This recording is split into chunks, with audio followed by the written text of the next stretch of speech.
Hey, welcome to episode 53 of the Gig Life podcast. I am your host, Stevie Taylor. Welcome to the show. I'm glad you're here. Nice to see you. I hope you can stick around. Now, I just want to mention my website. That's www.thegiglifepodcast.com.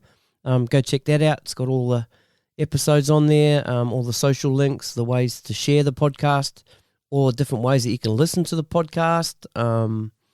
Really sort of simple website-y type stuff.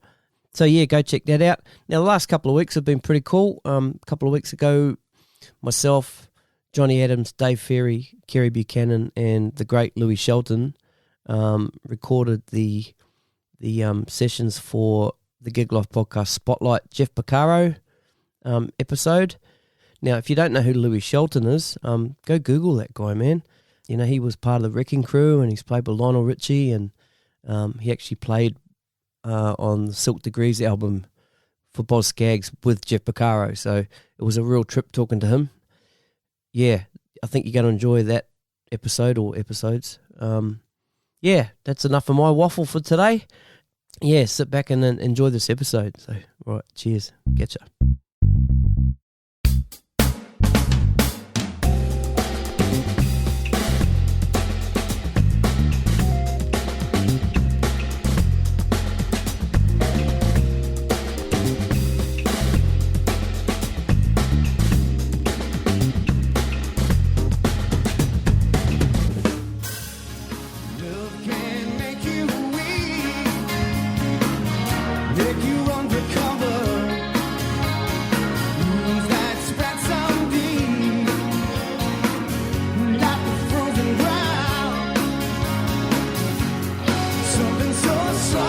My guest today is Chris Cooke. Originally from New Zealand, now living in Sydney, Cooke is a singer, frontman, guitarist, booking agency owner, band owner and manager. From his early days in Sydney as a front-of-house sound engineer to booking agency manager for bands such as One Hit Wonders, Jellybean Jam and Seattle Sound, to tour manager for Elton Jack, a tribute to Elton John, and he was also co-founder of the Sydney juggernaut band FunkStar, whose lineup over the years has included a host of Australia's finest singers and musicians, with a bunch of them having actually been guests on this podcast. These days, Cooke stays busy with his bands The Chosen Few and also the Australian Trilogy Show. Now, a few years ago, Chris became very ill and required a couple of emergency surgeries, which resulted in a couple of years of serious health issues, months in hospital. But during the times he was out of hospital, he was up on the stage giving it his all, and you would never have known. He's fully recovered now, which is great news. So glad to be able to sit down with Cooke and talk about his remarkable story, the highs, the lows, the important things in life. So really inspiring stuff. So ladies and gentlemen, please give it up for Chris Cooke. Cheers.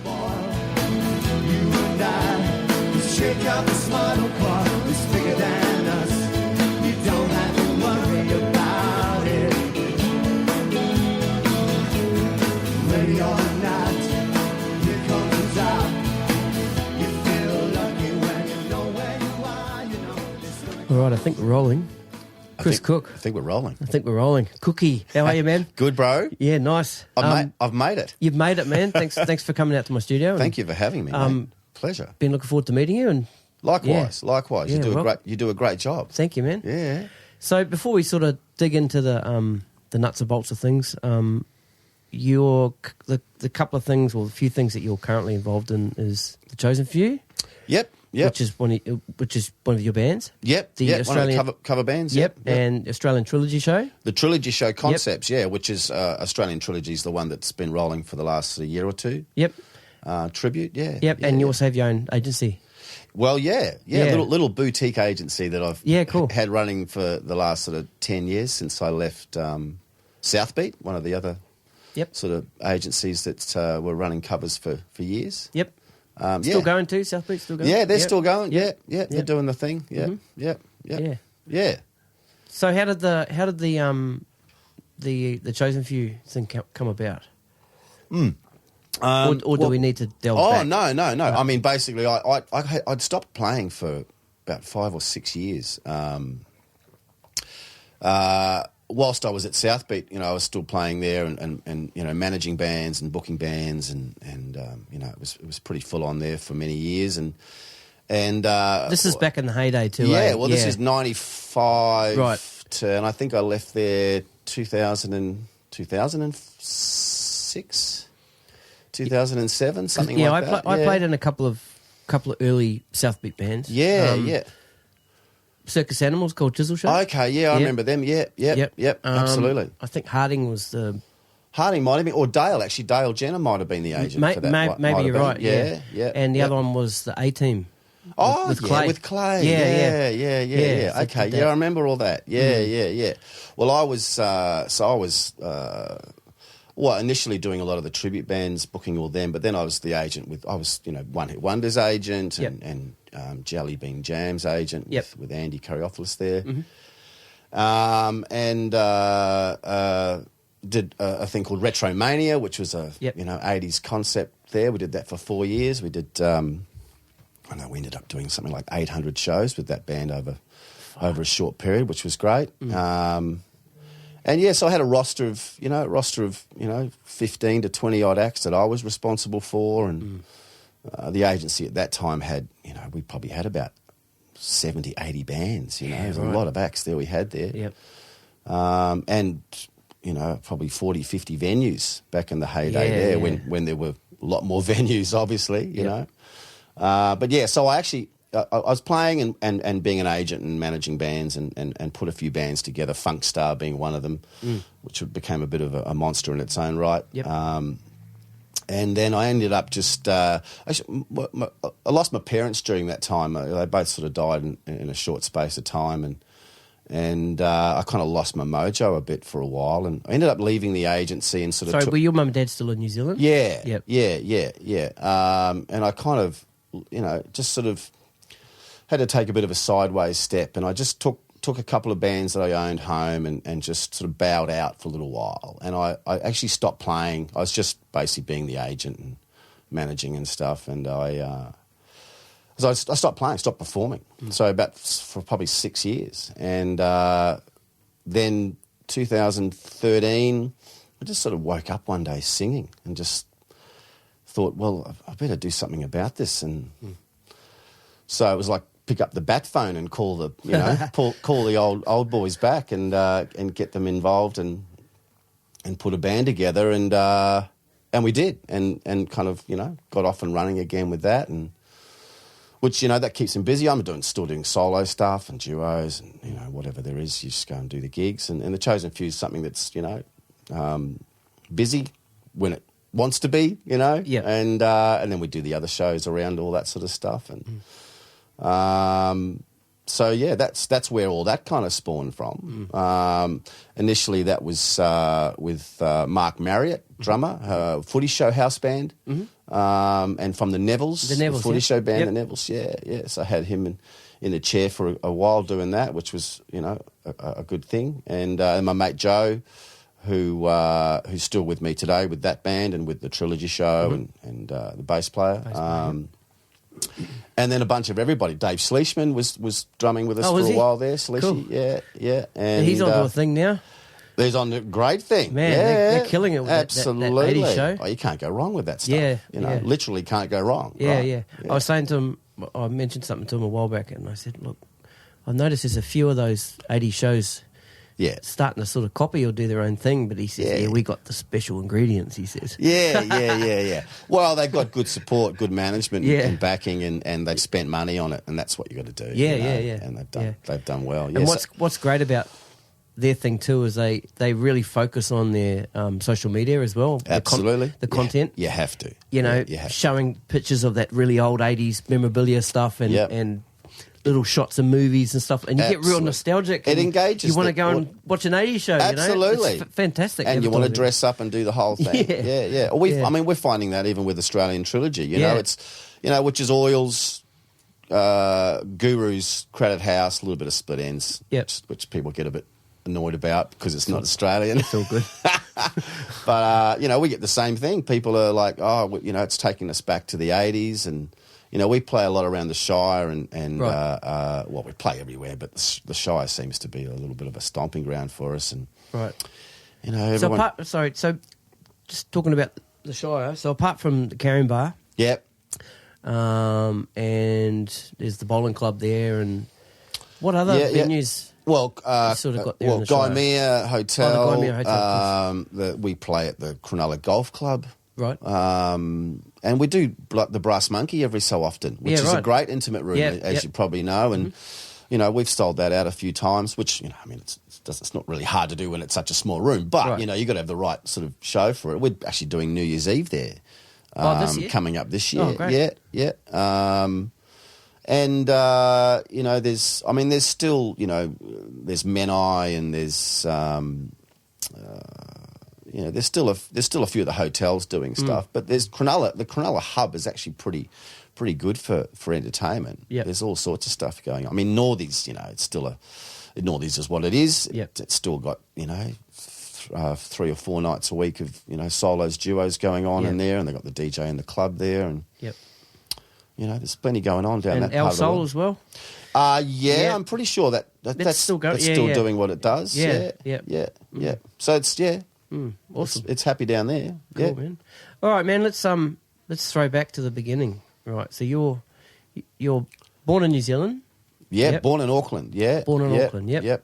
And then you were there till you were 1. Yeah, good times. Yeah, good times. Yeah, I remember it well. Good gaga. And then you're out of there. Absolutely. Yeah. I remember all those mornings sucking on Buzz Bars. That's right. So where are my Mellow Puffs? By the way? I know, right? What? I was thinking of bringing all that stuff, and what did I do? Nothing. I think I told you not to.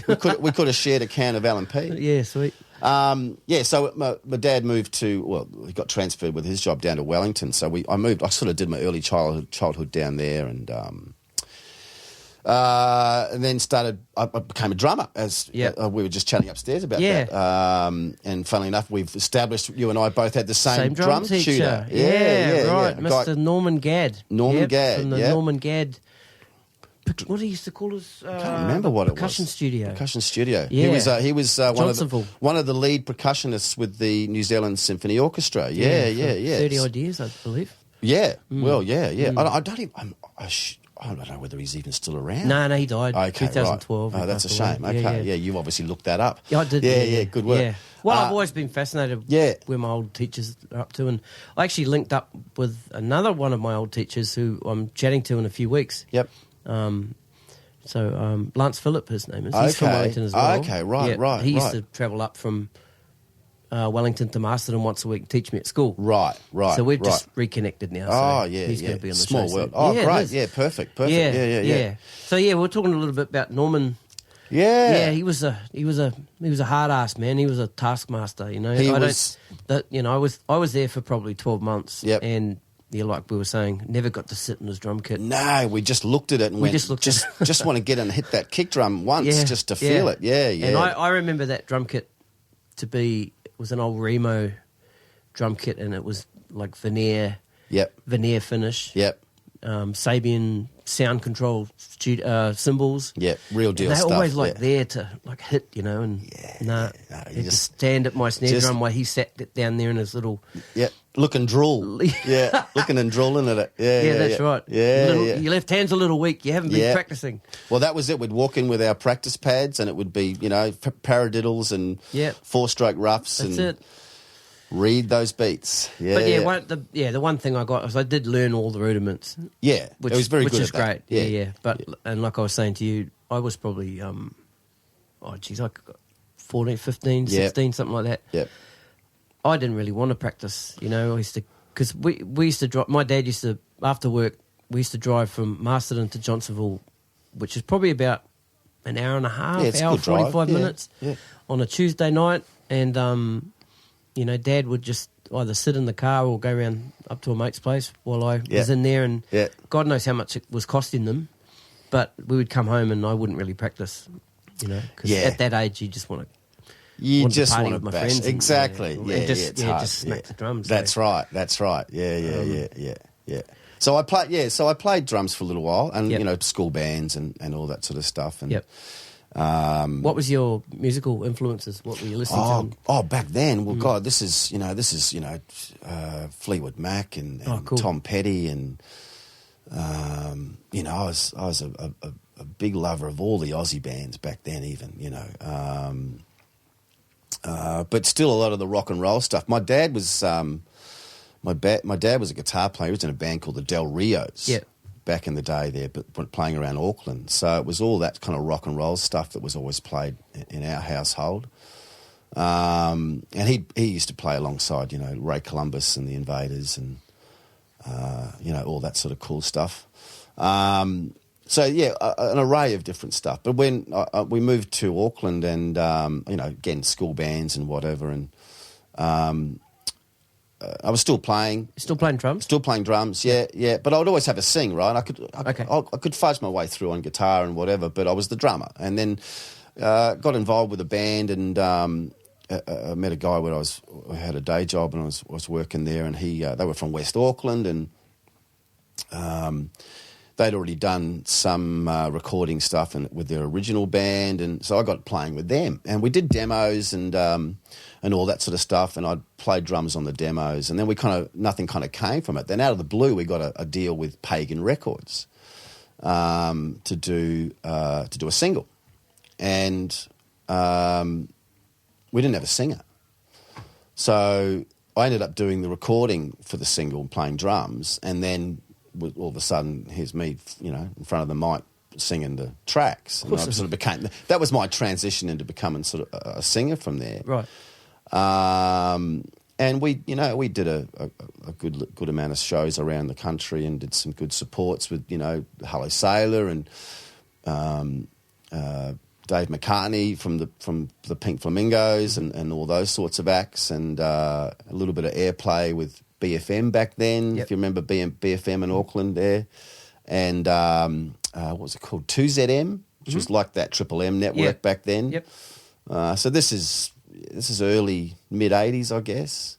So I'd always played drums, but then I kind of transitioned away from it. Right, and it's very rare that I'll play now unless I like to get a sound check in. Sometimes I'll jump on whoever's playing with us as kit and maybe that's little, cool. It's good having that that skill. Absolutely, yeah. But I kind of miss it. It's like it's always that power you feel when you feel that kit kick in. Yeah. Especially through a good PA system. There's nothing like it, right? That's it. But then there's the lug. Oh, no, bugger just that. Put your guitar in a bag and walk away. Yeah. Well, apparently. Yeah. He says, while in the back of his car right now is half a PA system for a solo. Oh, right. Okay, this afternoon. But fair enough. Totally. Yeah. So when you decided to be a singer, did you try and sing and play drums at the same time, or was the decision made to... Yeah, I'd done a bit of that, a bit of backing vocals, but not leading the song. Once you started singing with that was it? That was it. I'd go out the front then, Okay. And we had drummers, so we got a drummer in, and when we played live, I'd just front it, so that kind of I became a front man. That was it. I'd front everything I did from then on in. And then even with the chosen few, I could always play some guitar and stuff, but even when that whole lineup changed, I realised, instead of getting another guitar player in, I'll be the guitarist.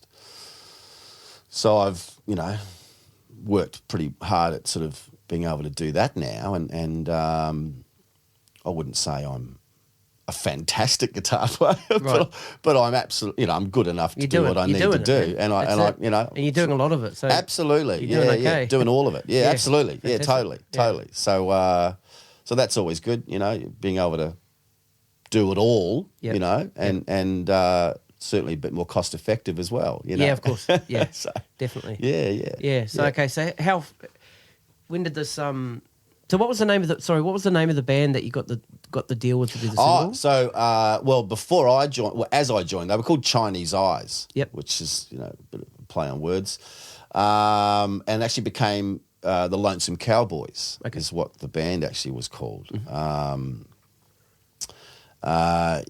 Which people used to think, you're a country band, and it's like, well, we weren't a country band at all. That's how it sounded to me. Yeah, totally. Well, it was actually. I think it was from an Andy Warhol movie, right. From what I remember. So there was something arty around it, but I think that got missed on a lot of people. Yeah, right. But that's what that was called. And then I ended up moving to Perth and left that band, and I went and did a degree in audio engineering at SAE in Perth there. And okay, so let's stop there for a second. Yeah. So the reason for leaving New Zealand was to go and do that degree in Perth? Well, was it just time part to of get it? Well, it was time to get out. I'd always aspired to kind of get out of that, comfort sort of zone of just playing around in Auckland. And I was always like a big fan of Australia, and I'd been here a few times. I had some family here. Yep. And a girlfriend that I was seeing at the time, she was doing a BA in musical theatre at the Western Australian Performing Arts Academy in Perth. And so I thought, I'll move over with, to her, and while I'm there, I'll do the degree at SAE. Right. And for audio engineering. Yeah. And so whilst that's studio and front of house stuff? Well, no, it was very little live stuff. It was all studio stuff. Yeah, awesome. All studio stuff back then. And this was all still back in the days of analog. It was all all tape. Yeah. Well, digital was there, but it was tape. Yeah. It was tape. I remember even doing the exam. You're cutting up tape and splicing it together like it was back in those days. Did a bit of stuff with MIDI, and there was certainly no Pro Tools back then. It was so that was Perth, and then actually ended up meeting a guy who actually was one of the original bass players with One Hit Wonders, a guy called Zach Wilson, and he was in Perth, and he'd worked at Southbeat for a few years, and he ended up in Perth, and he was did an ad for looking for a singer for a 70s disco band, which I answered the ad to, and so basically became the singer in that show band. Still in Perth? In Perth, yeah. Wigs and flares and the whole shebang. And he had was starting a little agency, and they'd tour some bands over from the eastern states and that sort of stuff. So I started working with him, and we put a roster of acts together, and all sorts of different stuff. Some tribute bands, just party bands, whatever. And so that was my little introduction into the world of booking and becoming sort of agent aware. So I'd had all that going on, and then, as I said, the girl I was seeing at the time, she was an actor, and she'd got an agent in Sydney. So we were either going to go to Sydney or Melbourne, and didn't really bother me. I'd done my SAE course, and that had all finished up. How long was that for? I think it was only it was 12 months. It was only a 12 months. It's only short, right? But you go 2 days a week. Yep. And so I was doing that and working with Zach's agency, and then playing and all the rest of it. So anyway, we moved to Sydney, and I'd started doing some live sound here, and knew of Southbeat back then because of obviously the guy in Perth, and contacted them, but there was sort of nothing much going on. So, but I ended up doing a lot of live sound for a lot of the Southbeat bands. Right. So how did you get that? I think I just... Rocked there was up some with your... ads. There was some ads for some people. A guy called Tony Jex was running PAs, and I'd go and do the, pick up rigs and all that sort of stuff. And a guy called John Perez. I don't know whether you remember him from years ago. Yeah. So he was Jellybean Jam's front of house guy for a long time. Anyway, he'd have 2 or 3 trucks and rigs and big gear and stuff, and you'd go and do one-man loads. And I remember getting, I didn't even have a car back then. I'd get the, train into the city from Marrickville or whatever, and then get a bus from the city to La Perouse, where he had his house and the warehouse with trucks, and load the truck and then go to Birkenhead Tavern or, wherever, Wentworthville Leagues or wherever you'd take your rigs and do the bands and sweat your ass off doing all of that, and then load it all back in. When the gear was really heavy. Big, heavy gear, yeah. And then you drive it all home back to his place at, 1 or 2 o'clock in the morning, and then pretty much call a cab, and you spend half your money that you just made that night on a cab to get home. And, so how was the money? Oh, God, I can't even remember now. Yeah, right. I can't remember. It wasn't a lot. You wouldn't get a lot. Maybe you'd get $150 to operate, something like that. Don't know. You got me thinking now. What was I thinking? But we do it all, right? We do all that. Did all that. Anyway, so then I transitioned. There was a position came up at South Beat. One of the other agents left there, and a lovely gentleman called Paul McGovern, who'd been there with South Beat for many years. He moved on, and I kind of picked up from him and started booking all sorts of bands there, and ended up being there for 12 years. Right. Became the agency manager there for the last few years of that, and was great. Right. It was a great grounding. Got a lot of contacts. I'm still able to do what I do now, which is based a lot on all that network that I forged over those years, and been fortunate enough to do what I did, and still do what I do now. And a lot of it's due to that. So pretty fortunate. So what made you think that you could be an agent? I phrased that wrong. It made me sound like, who the fuck do you think you were? No, I still don't know. I have no idea. Going from playing a band and then, doing front of house sound. Doing it all, I guess. I mean, right. I think there's always this weird scenario where a lot of musos go, agents, they don't know what they're doing, and they, it used to be that whole thing, they're just failed musicians. And it's like, well, I was actually a musician sort of always. And there certainly were times where I wasn't, and I really had the agent hat on firmly, and I was managing and, running a lot of different acts and all the rest of it. But always a musician. So I think having that whole scope of knowledge and coming from all angles, and having enough experience from being, having to do the blood, sweat and tears as a musician, but also being on the other side of the fence. Thinking I can do a fucking good job at this. Well... we'll give it a crack anyway, eh? Yeah, absolutely. Yep. Well, I never really looked at myself as becoming an agent. It just was something that was offered to me, and I'd had enough foots in the door that I thought, okay, I'll do this. Yeah. Cool. And then, of course, stuff spawns from all of that, and you gain confidence. It's hard. I remember the first couple of weeks sitting in that chair as an agent, and one of the other partners in South Beat was in his office, and he kept, he'd be cracking that whip. Here's your call list. Yeah, you got to tick off your calls, and you got to call all these venues and hustle and hustle and hustle. Yeah, right. And that's a hard thing to click into. Sales, sales. Sales, yeah. It's sales. Yeah, we were talking about that before. Exactly. It's not something I can do. No, and I could do it, and I did it, but it never really sat that comfortable with me, and I still have to do it, today. Of course. You've got to sell what you do. But anyway, I feel like I've come full circle with that a little bit, because as much as I still have my little boutique agency and a handful of acts, and primarily me performing in the shows that I do is most of the income I'm doing now. Yep.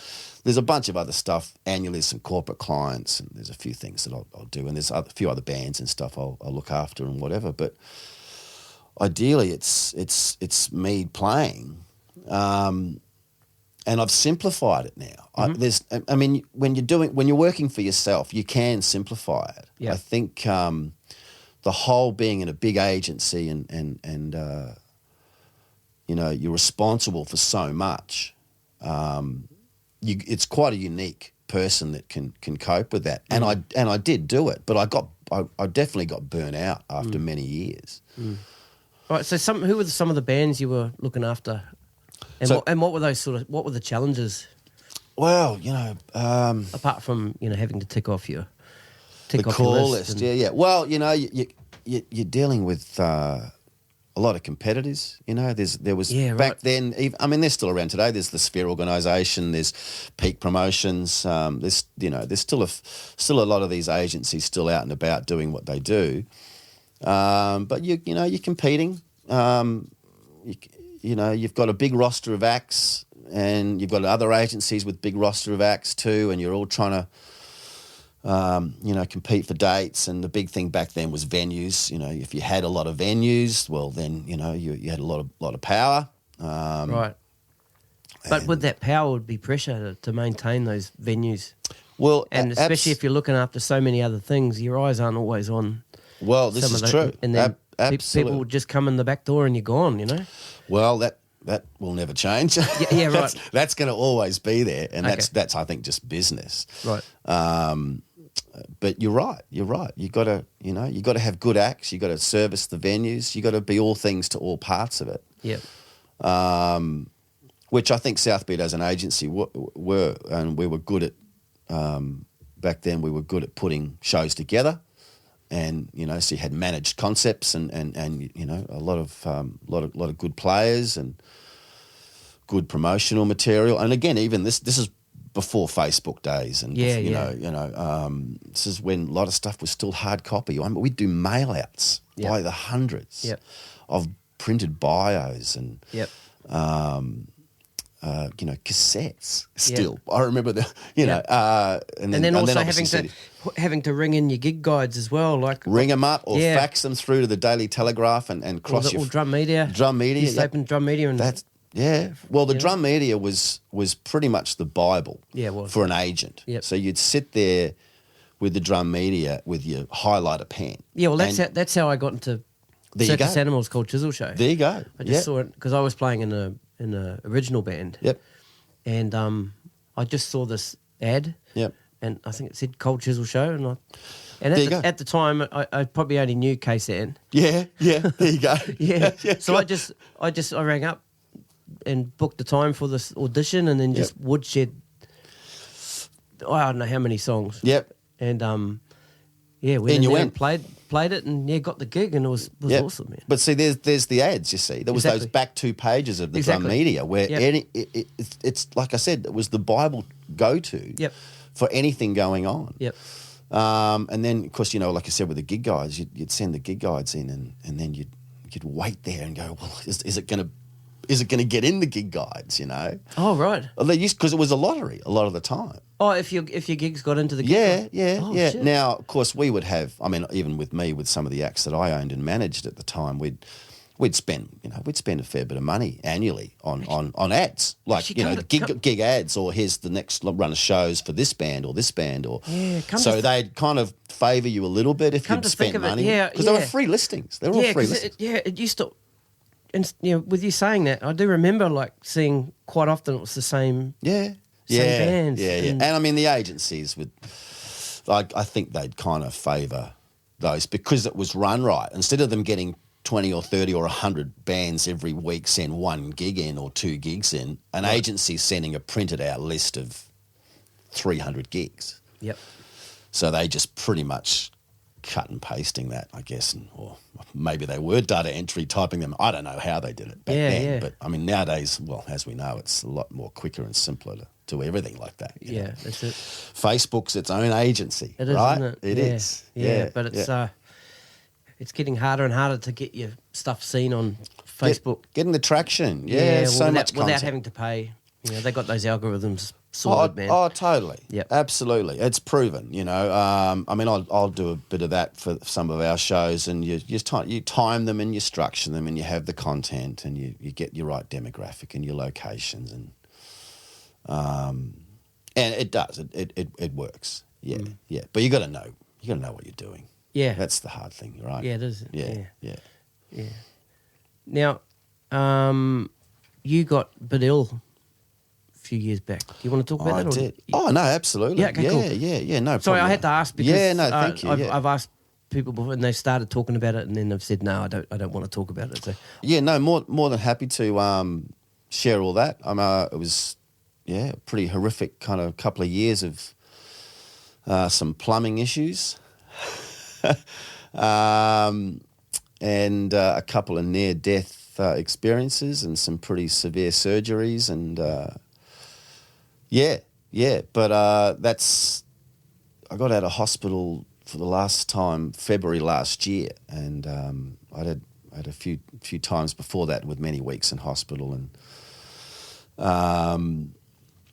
it was definitely a struggle.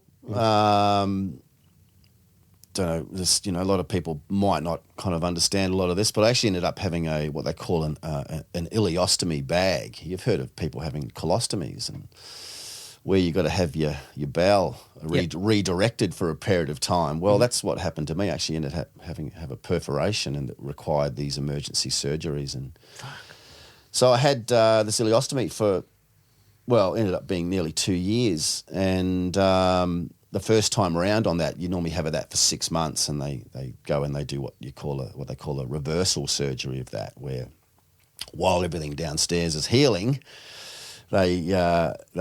you have this bag for 6 months minimum, and they go in and they reattach, and off you go again. And so the first 6 months was getting used to that life, and I obviously had recovery on that, but I went back to performing. Oh yeah, okay, good, awesome. Which was great, and certainly an adjustment, and very freaky, and I was always a pretty kind of private person, and for me to get on stage with that apparatus and be strapped in and So, I know about. I mean, I've worked with a guy who just got through a bout of bowel cancer. Yeah. And he had a colostomy bag. Yeah. You couldn't see it. Yeah, no. Well, you can't.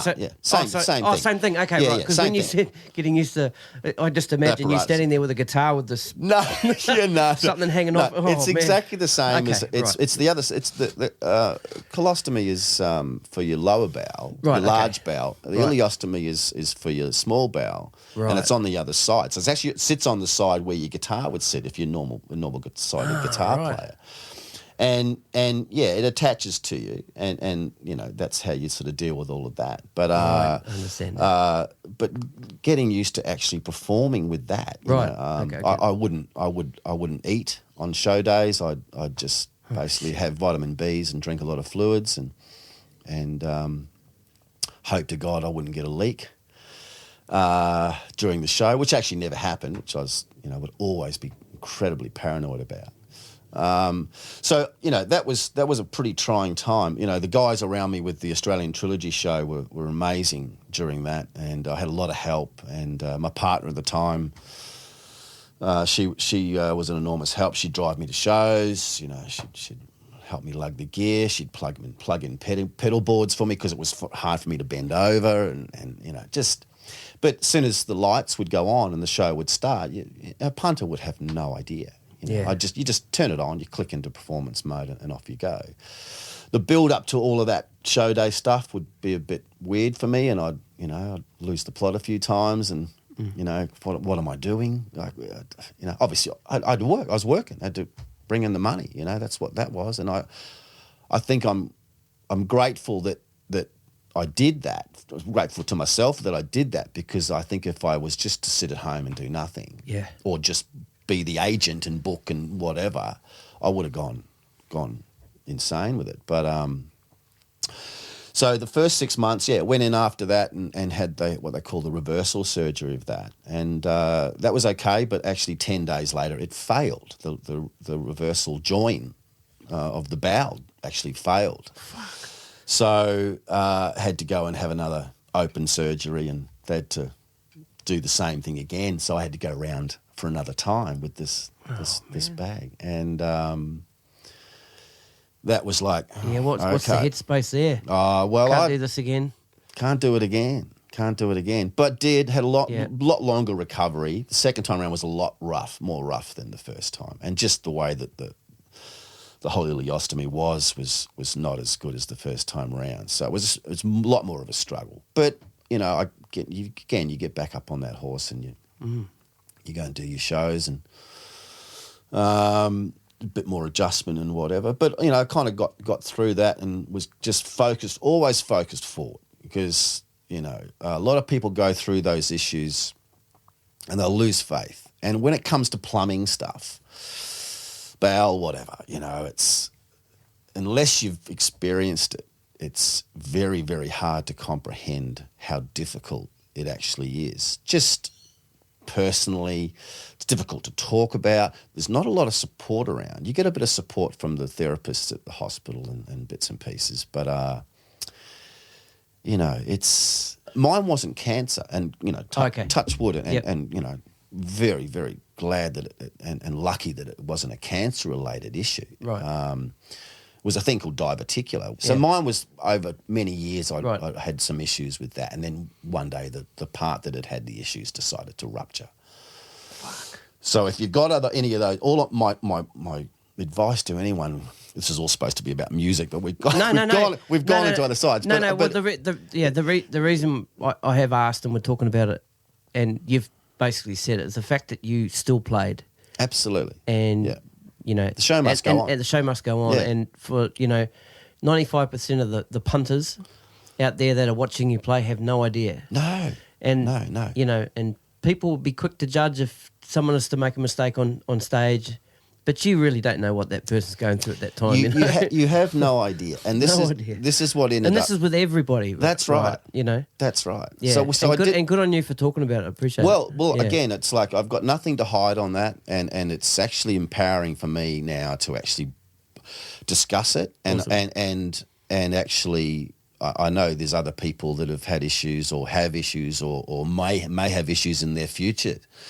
Regardless of what that might be, and I think I'm trying to say is that the show will go on, and you got to have faith in yourself. And these things are sent to try us, so you've got a choice. Yep.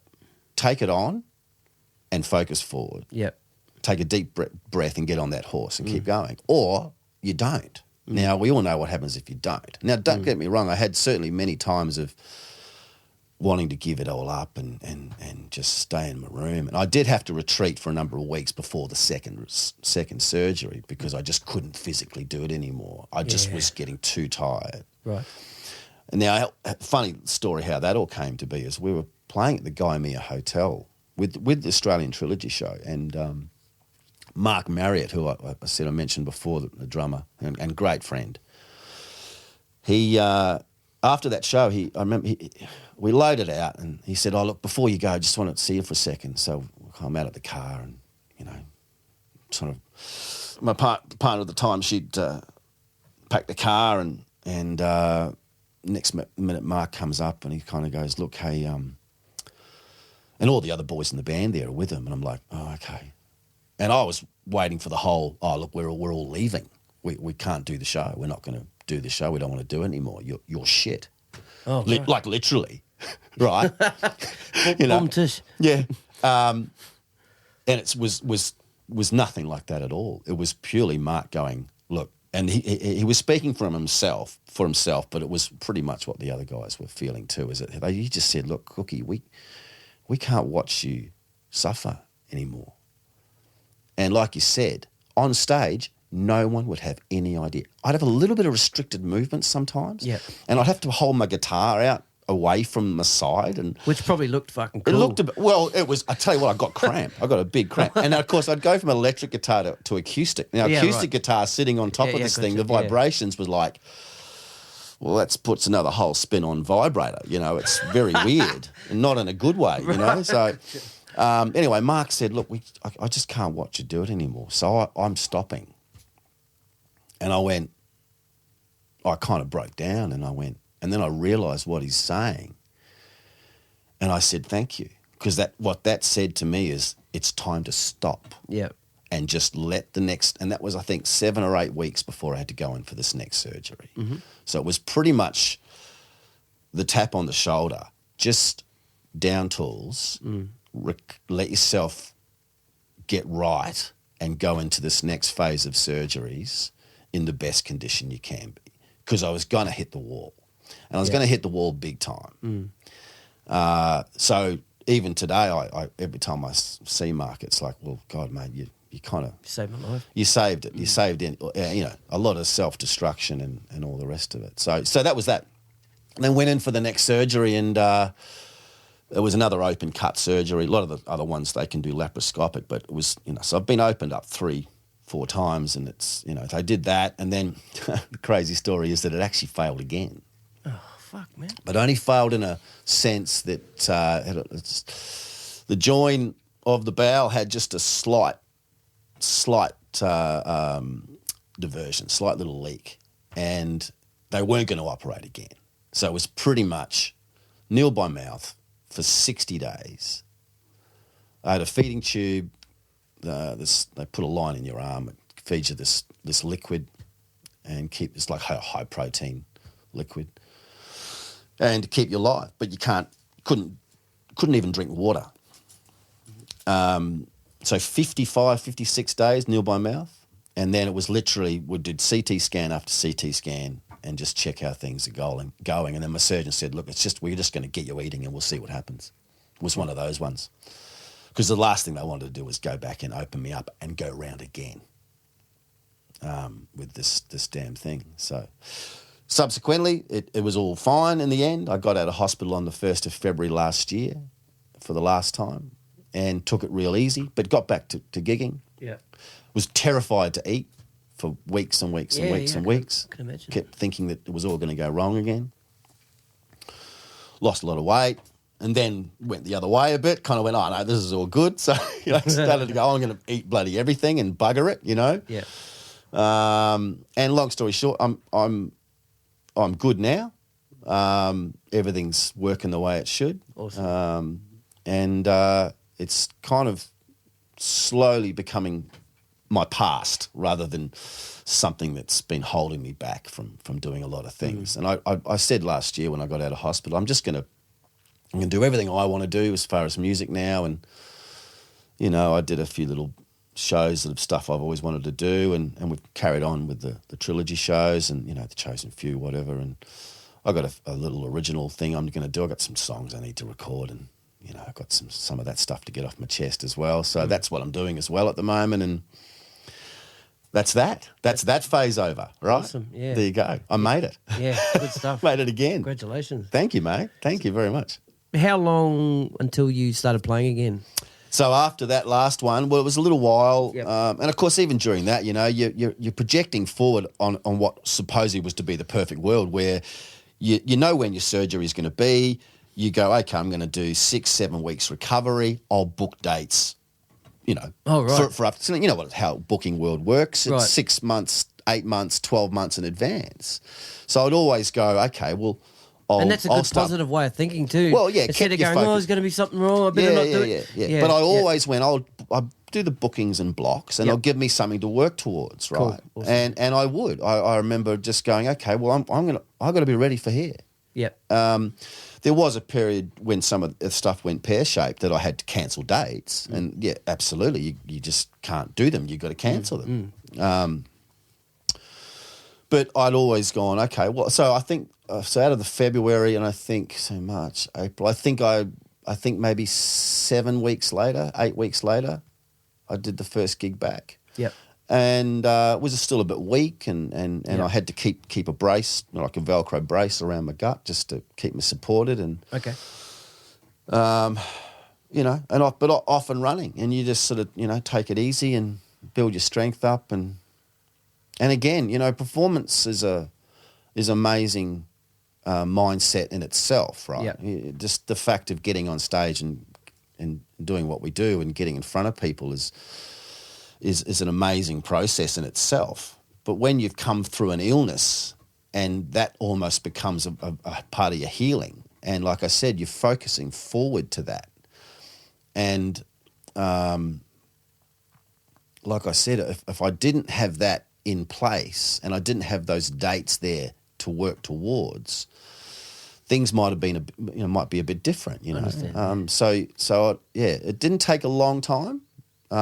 Took as much time as it needed for me to feel good enough to get up and do it. But, I still had to sort of take it easy. And I still take it easy to a point now, although, when I say take it easy to a point, well, it's not stopping me doing anything. Right.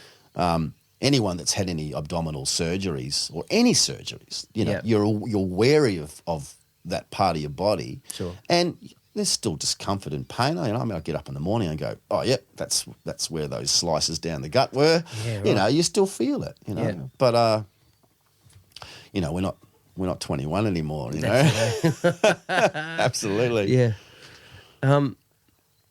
Let's talk a bit about FunkStar. Yeah. Right. So you had a bit of a list of who's in that band, eh? Oh, and a few of those people I've had on the show. Oh, I'm sure you have. Yeah. Well, a lot of drummers, I think, went through. So you've probably had, even Dario and bass player Dario. Haven't spoken to Dario. Yeah, but, speak to Dario. He's got mate, he's an absolute legend. He'll keep you busy with his long list of career highlights. Sure. My God. Yeah. But Diana was on the show. Diana Rivas did a bunch of dates with FunkStar during the period. Tiffany Wood from Bardo was part of the lineups, because it was became a multi-lineup kind of corporate cover show. Right. We still play whoever was available type thing. Well, yeah, but it became, this was an act that we got it to the stage where it would do 3 functions on a Saturday night. There'd be FunkStar 1, FunkStar 2, FunkStar 3. Right. All high quality, high quality people and pretty generic kind of show and set list. Right. A lot of different front guys and girls. Marty Worrell was one of the guys that would do a lot of the dates. Marty was one of the Australian Idols from back in the day, one of the top 10 guys. Right. Diana Rivas, as I said. Mm-hmm. Andre Kamen was the original male singer with that band, and absolute powerhouse Andre, and he's doing the Sexy Sunday Jam now, isn't he? Well, he's doing all sorts of things. Yeah, right. All sorts of stuff. And he's still a musician and still singing and fronting, but he's diverse. He's sort of doing all sorts of things with social media and well, from what I perceive, kind of life coaching and empowerment and healthy living and all that sort of stuff. So he was the original sort of lead singer with that band, and a guy called Raymond Sheck was the guitarist, and George X, bass player, and a drummer, James Paul. You know James? I don't know James. Okay, James Paul, yeah. Dave Ferry? Dave Ferry did a bunch of dates, Dave. Yep. Even I think Dave Schlichman did some dates at the time. Mm-hmm. Another guy called Ephraim. Ephraim. Look, literally everybody. Yeah, a lot of people. Awesome. It was there'd be and it was a 6-piece lineup. So there'd be 18 people working in that brand on a Saturday night across 3 different events and 3 lineups. And Virginia Lilly. Mm-hmm. Virginia was one of the girl singers that was doing a lot of those dates during that period. So with that, having the FunkStar 1, 2, 3, were the people that were booking the bands or booking FunkStar, did they realise that there was a... Absolutely. Right, so would they ask for a particular lineup? They would, okay, yeah, right. yeah. So it got, and that's the way we kind of marketed it. The idea was that, well, we were getting so many inquiries for that band and brand that we couldn't field enough. We couldn't fill them all. So, and primarily the corporate stuff. So we just basically made it that you could pick and pack your own lineups to a point. There was certain clients, corporate event producers that liked certain lineups. They liked the Andre and Tiffany lineup, or they liked, as far as the front people. I mean, the band themselves were the band. That wasn't really the deal breaker. It was more about the front people. Right? I mean, it just is what it is, right? Mm-hmm. Not to take anything away from the amazing, all the musicians that were part of the lineups. Mm-hmm. But there was that, you can kind of design your own lineup. Right. A lot of the time it didn't matter. A lot of the time it wasn't a request. It was just, the brand was strong enough, the quality was strong enough, and myself and Ray and the guys that were part of it in sort of them on stage and in sort of behind the scenes with it as well. We're always pretty pretty clear on the fact that it's got to be high quality. It's got to, it's got to be like a non-stop show, meaning there's a lot of segues and it's not just song after song. It's right. Pretty much a high energy dance, covers, rock, pop, dance. Medleys, funk. Well, medleys, but not medleys in the sense of what you might think a medley is, but just stuff that would They'd be in the middle of a song and then that would drop out. Drummer keeps the groove. Build it again. Okay. Maybe time change into it. It's just segueing stuff. Clever. They were everyone was so good in the band and they'd always be watching. And Ray was very good Ray Sheck was always very good as a musical director with that sort of stuff. And George. And they had, some of the best players you could get. So the quality and the quality of what they were putting out and the quality of the players just was married together really well, So yeah, that was quite a unique thing for the Sydney market to see a cover band become a multi-lineup brand. And that was like that for probably 10 years, maybe 11 years. Right. Yeah. Yeah. Do you think that happens much now? I can't think of. Well, not really. I mean, I know Sweet As. Yeah. Sweet As do it a little bit. Yeah. They'll. Yeah, they're great. But with them, it's basically the same people playing maybe 2 or 3 a night. Yeah. But I think the same 2 front people are bouncing between those. Absolutely. Those 3, and they might have a. Well, it's like all of it. Yeah, there's always a core with these core to the people that are there. There's right. 2 or 3 people that are, the main sort of right. Whoever's bouncing from lineup to lineup or from whatever they're doing. So it's it works. Yeah, but no, I don't know whether there's anyone kind of that had done what FunkStar had done. I mean, there's a lot of bands that kind of came from that. Right. And have gone off and do other things. I mean, FunkStar's still a band that's available today. It's just not. It's. I mean, it's something that if I get an inquiry for it and you still put FunkStar the line. Yeah. Okay, right. Yeah, awesome. yeah. But it's not driven, and the supply and demand isn't there. Plus, everyone that's involved in it is doing other things. Is so much doing other things. Yep. But it's still something.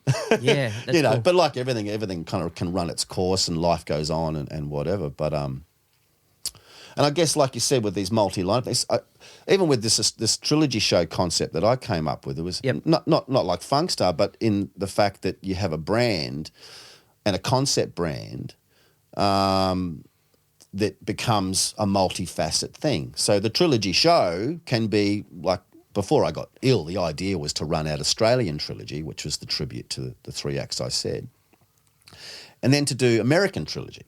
Okay. And that could be... Tom Petty, Eagles, Springsteen, right. 3 tribute to three artists. Yep. You could do UK trilogy. Well, God, there's thousands, and there's thousands of configurations of all of this stuff. And again, it's more for the club market. Yeah. Don't give away all your secrets. Oh no! Hey, they're already branded and ready to go. Awesome. Yeah, come at me, everyone. Come on. Yeah. So that was the idea with that. And I guess like we're saying, where you have a concept brand, but all these other offshoots to it sit under it. Right. So the trilogy show is a business brand. Yep. But the concepts under it can be anything. Awesome. And configure, as long as there's the word trilogy, obviously by definition is 3. Yeah. So you've got to have 3 of something. Yeah, per night. Could be 3. Yeah. Could be 3 in it. Could be 3 albums. Could be 3... Yeah, 3 female singers. That's very clever. It could be, could be anything. It could be the movie soundtracks to 3 movies. Right, clever. Whatever. The scope is enormous. Yep. So, and again, if anyone out there listening wants to be involved in that, got any ideas? I got millions of them, but you want to do gigs and get involved in it, let me know, because this episode was brought to you by the Trilogy Show. Thank you very much. That's all that kind of. That's how all that kind of came about. Yeah, that's cool. Yeah. Now, obviously, everybody knows about the changing Sydney atmosphere, and the gigs are different, such and such, and gigs are dying off. When you were sick and you came back, sorry, let me just rephrase that. When you got sick, were you consciously thinking, well, the gigs that were there may not be there, and were you trying to keep sort of working at those, or Did you just break away and just hope it was there when you got back? Well, I had to break away, but at the same time, and this is where, a lot of people would say to me, oh, you're lucky, mate, you're you've got a big network, and you can just pick up the phone and get a gig anywhere. And it's like, I don't get any special treatment. I'm just like everybody else. A gig's a gig, and you're all competing. And one thing I know is that, even with some dates that I had to cancel during that time, mate, the vultures are all flying around, ready to grab anything. They got any wind of a weak. It's like, if there's a weakness, someone's going to come in and grab and capitalise on that, right? Because a gig's a gig, money's money. That's what it comes down to. But momentum is the thing. You got to keep your momentum going. Now, if you go off the radar, and it's the same with social media, you got to keep that content and keep in front of eyeballs so I went, well, I can't be too worried about that. But I did have to get back in and shake the tree again and start pushing and going, hey, I'm not dead. I'm actually still doing what I've always done. Right. And I'm available. Here's the dates. Off we go again. So, people that are close to me in agent world and other musicians or whatever, I mean, they know how that all works. Yep. And so, I've been looked after to a point, in that people go, yeah, cool, we trust what Cookie does, and he puts a good show on, and he's a pro, whatever. There's no risk. If he says he's sick, he's sick. If he can't do the shows, he can't do the shows. But now he's back.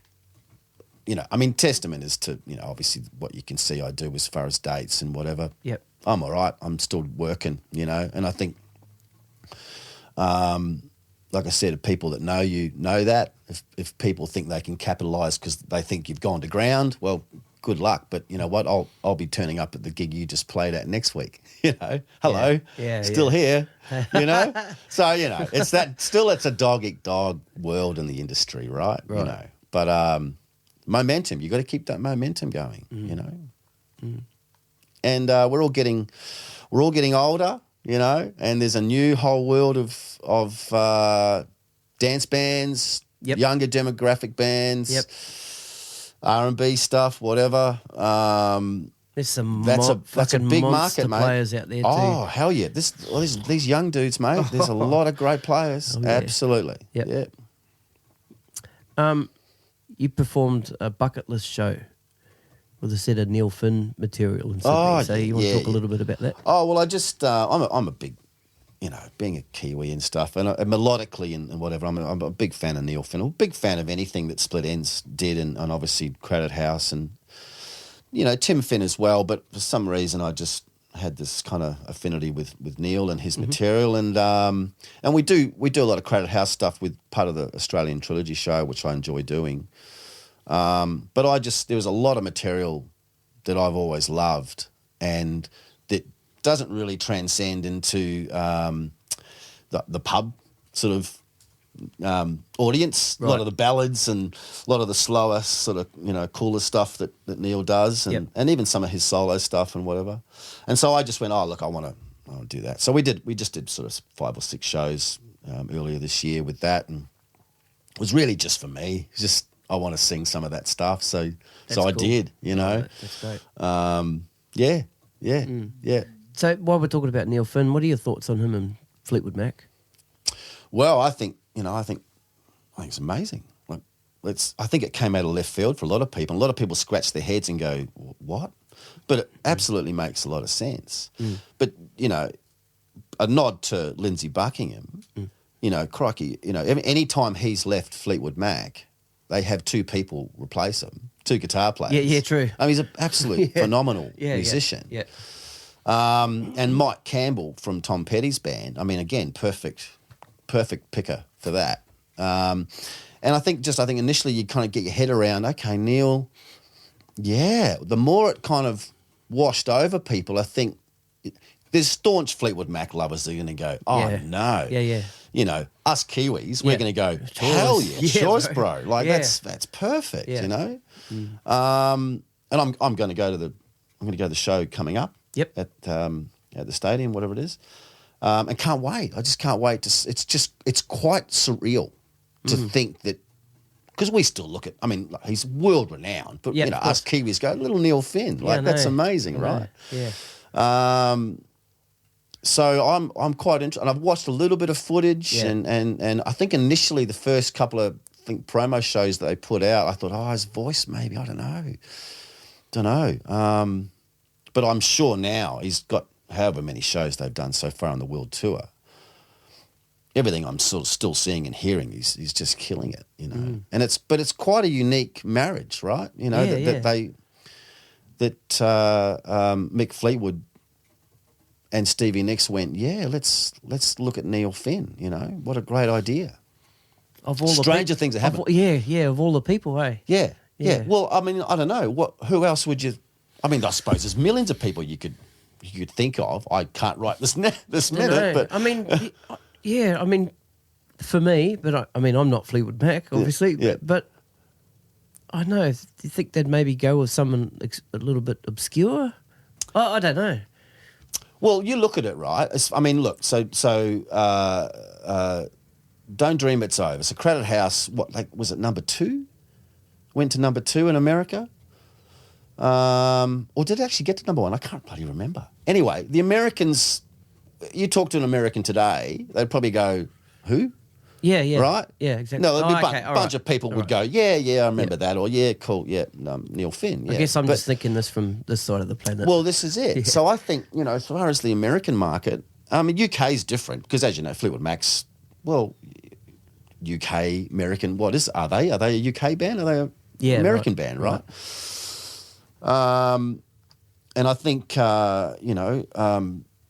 if you're thinking someone more obscure, well, to a lot of the American market, Neil Finn would be obscure. Right, gotcha. I would say. Yeah, true. To a lot of people. I mean, you know, a lot of people would have other opinions maybe, but I think musically it's a perfect fit. It really is, you know. And Neil's actually quite an underrated guitarist. He's a great player. Yeah, right. And, you know, melodically, like just probably... You know, he's written some of the most incredible melodies. Yep. And the melodies with Fleetwood Mac, just amazing stuff. You know? Are they writing though? I don't know. I don't know. I thought this was just a big cash cow. Let's go and run it out. And Lindsay doesn't want to do it, so let's. God knows how much they're paying Neil Finn to do it. Yeah, Lindsay's not happy about it, eh? Oh, well, you know, what can you do? He'll come back around. I'm sure he will. Yeah. Can't he go out with his own Fleetwood Mac? Yeah. Call it something else? Yeah. Lindsay Mac? Yeah, true. Who knows? Yeah. Well, maybe the lawyers are all over that already. Yeah, maybe. Who knows? Who knows? Yeah, we'll probably never ever know. Eh? No. Yeah. No. Oh, I forgot to mention. We were talking upstairs before we started, and I should have mentioned this a little bit earlier when we were talking about New Zealand. But tell us about your Uncle Weasel. My Uncle Weasel. Yeah. Okay, well, so this is going back into the days of the Maori show bands, and you know, with Howard Morrison and all that sort of stuff. And there was one of the big show bands that came out of New Zealand was called the Quintickies. And my Uncle Weasel was part of that. He was the guitarist with them for many, many years. And so they'd spent a lot of time here in Sydney playing. They played all over that, but they'd play a lot in Hawaii and through Vegas. And he ended up, I think he was living in Vegas until he died, I think. Anyone out there that remembers that era, in either New Zealand or here in Australia. They spent a lot of time at the Cross playing back in the day. And I mean, I was only a young fella. I can hardly remember him, but my family would always talk about my Uncle Weasel. And you'll have a look. There's a couple of clips online of the Quintickies, and they'd be part of the movies. There were those black and white movies that Howard Morrison was acting in back in the day, right. and the Quintickies were part of those movies, and they'd do a lot of tricks. They were the trick band, you know. You'd have the guitar player or two guitar players and the bass player in a line, and they'd all be playing. They'd all have hands over their instruments, playing each other's neck, right? Playing the licks. Yeah. You'd have the drummer doing stick flicks and standing up and walking around the kits, and a lot of showy stuff that back in the day was just like mesmerising to watch. Yep. The coordination they had with it and the skill, like just incredible Maori musicians. And there's been a bit of a resurgence with that, from what I can tell, in New Zealand. Even at you've heard of Te Papa down in Wellington there? I've never been there, but I've been there a few times. What's it like? We were just there last year. Oh, really? It's awesome. Well, there's apparently a whole lot of stuff on the Quintickies and a whole bunch of the other Maori show bands. There's areas at Te Papa that are dedicated to that now. Is that fairly recent? Well, maybe it is. Yeah, this is what I'm hearing. Again, I haven't been, so I'm not 100% sure, but yeah, I'm just name dropping. That's awesome. That's my Uncle Weasel. That's incredible. It's just amazing. I still watch some of those clips and just go, wow, that's a whole different world. Different world. Yeah. So is some of those clips on YouTube? Yeah. Okay. Yeah. What I'll do is I'll find some links. Yeah. Or ask you to find me. some I've links. got a couple. Yeah, I'll send them. Yeah. I'll put it in the show notes. Yeah, absolutely. So, absolutely. Now you were on The Voice this year. Oh, 2019.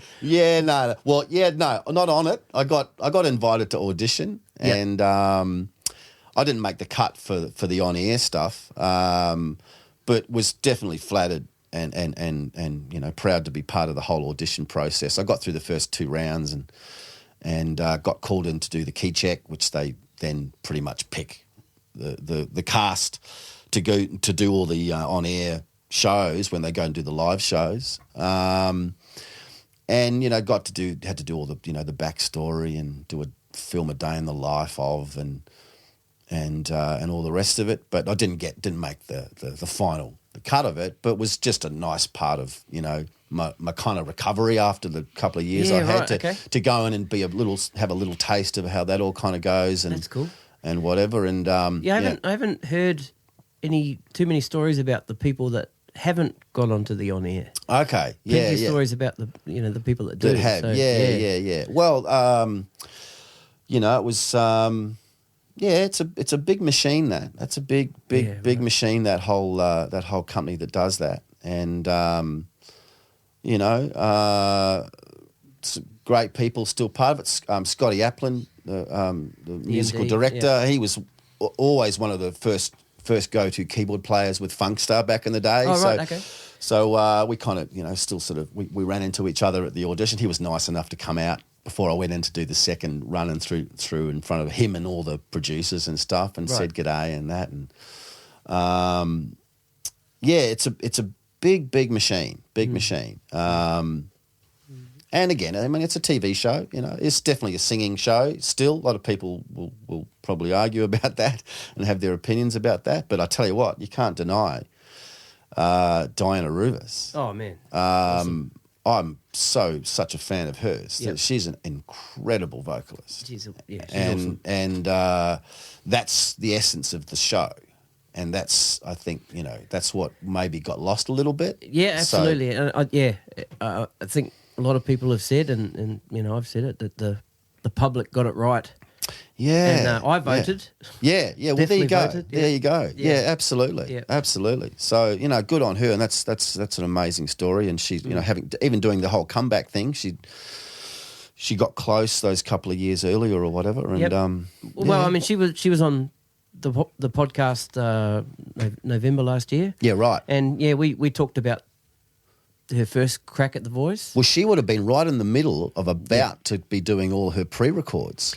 Yeah. In November, probably. Yeah, well, no. Oh, she hadn't been given the call in then. Or was it? Yeah, no, at this stage. No, okay, well, right. I mean, not that she said, but... No, she might not have said because she can't. And it didn't come across as if she knew at the time. Yeah, maybe not then. Because at the time she's writing and recording her album. Yeah. So she was talking about that. Yeah.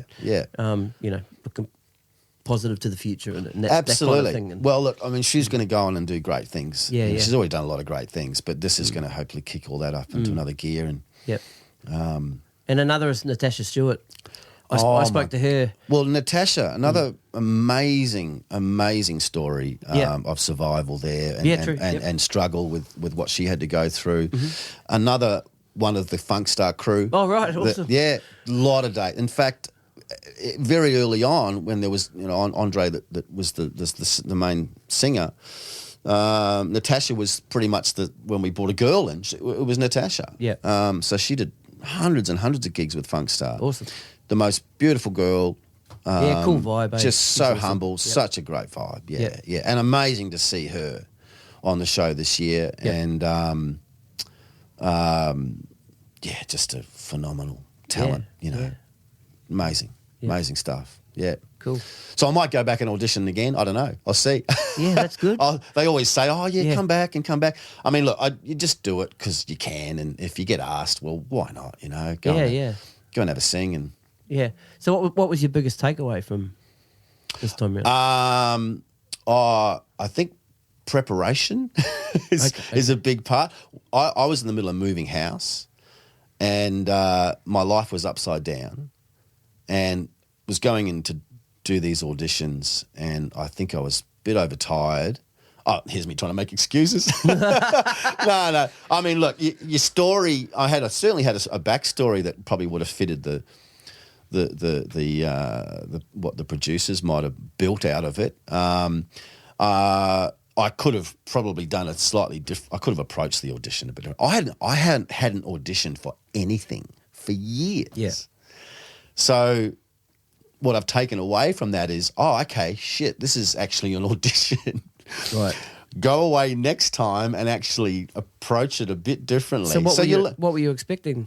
No, I think I was expecting everything that it was. Right. I think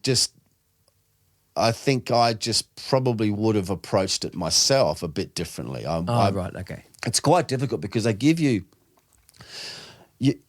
got to do put a lot of repertoire up there that they'll pick from, but you also pick, I think, 3 songs and then you give them a list of songs. Well, you give them the list and then you can nominate the couple of songs that you want to go and sing in front of the producers. Okay. Right? And they actually want, because you can accompany yourself if you're a guitar player or you play piano. So I accompanied myself on a couple of songs.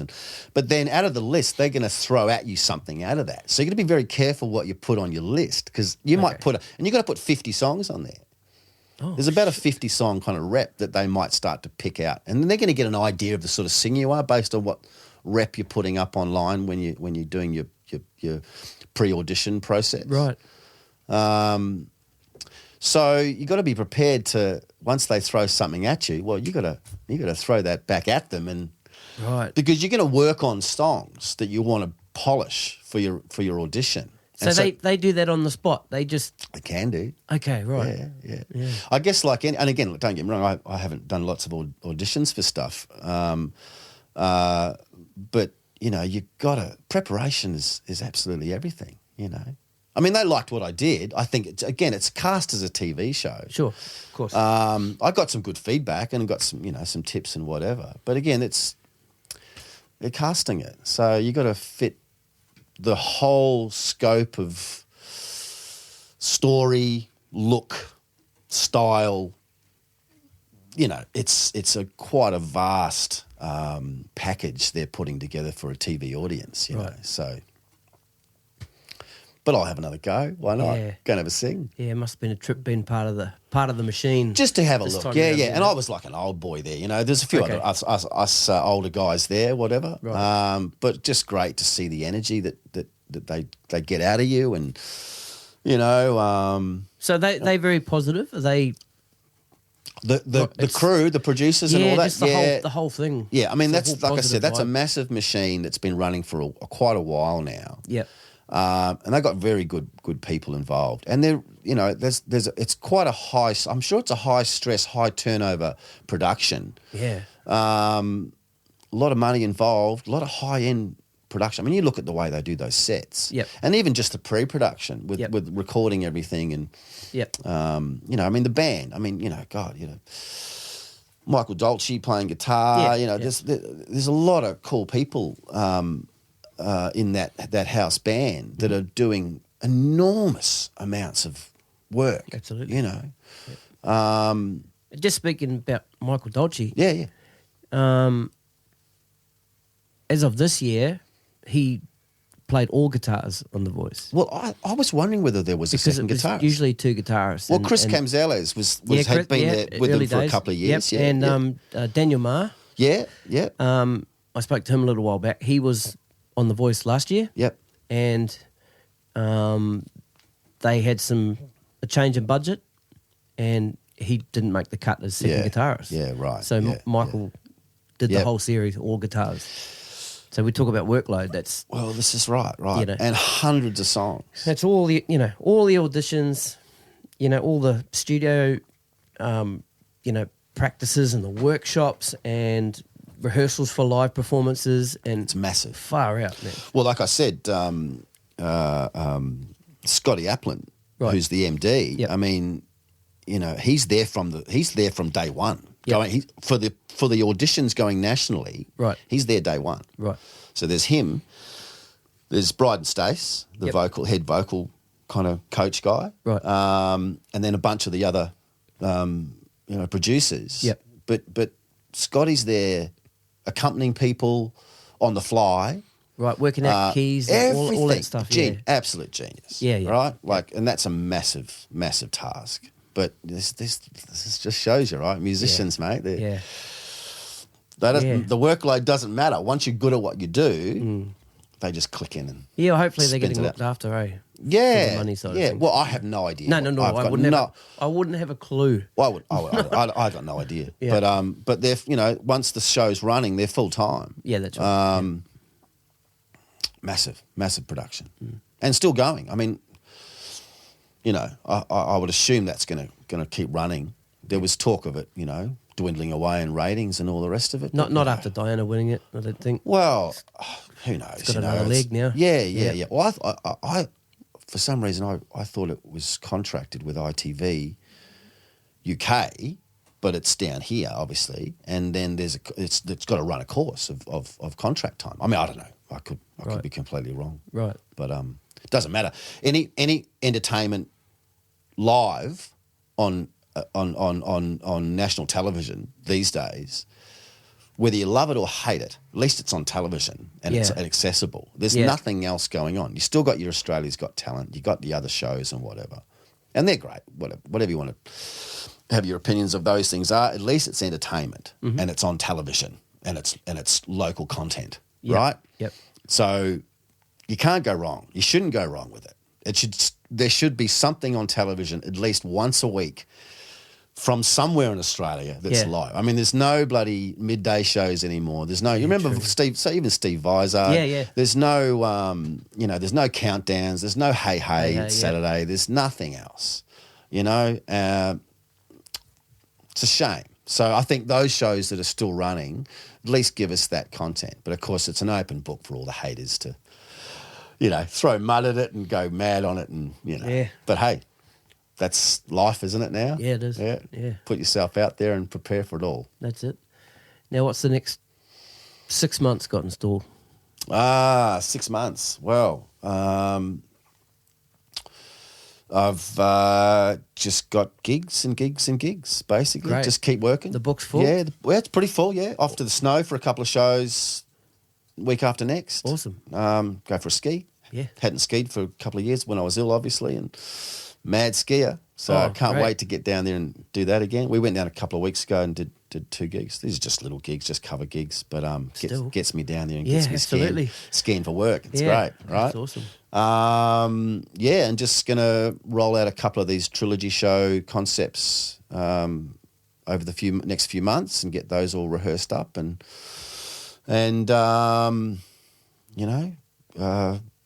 work till Christmas and have a little break, and then New Year's Eve at the Brass Monkey with Australian Trilogy. Yep. That'll be fun. Yep. And bring on next year, 2020. Awesome, man. Then the year after, America's Cup in New Zealand.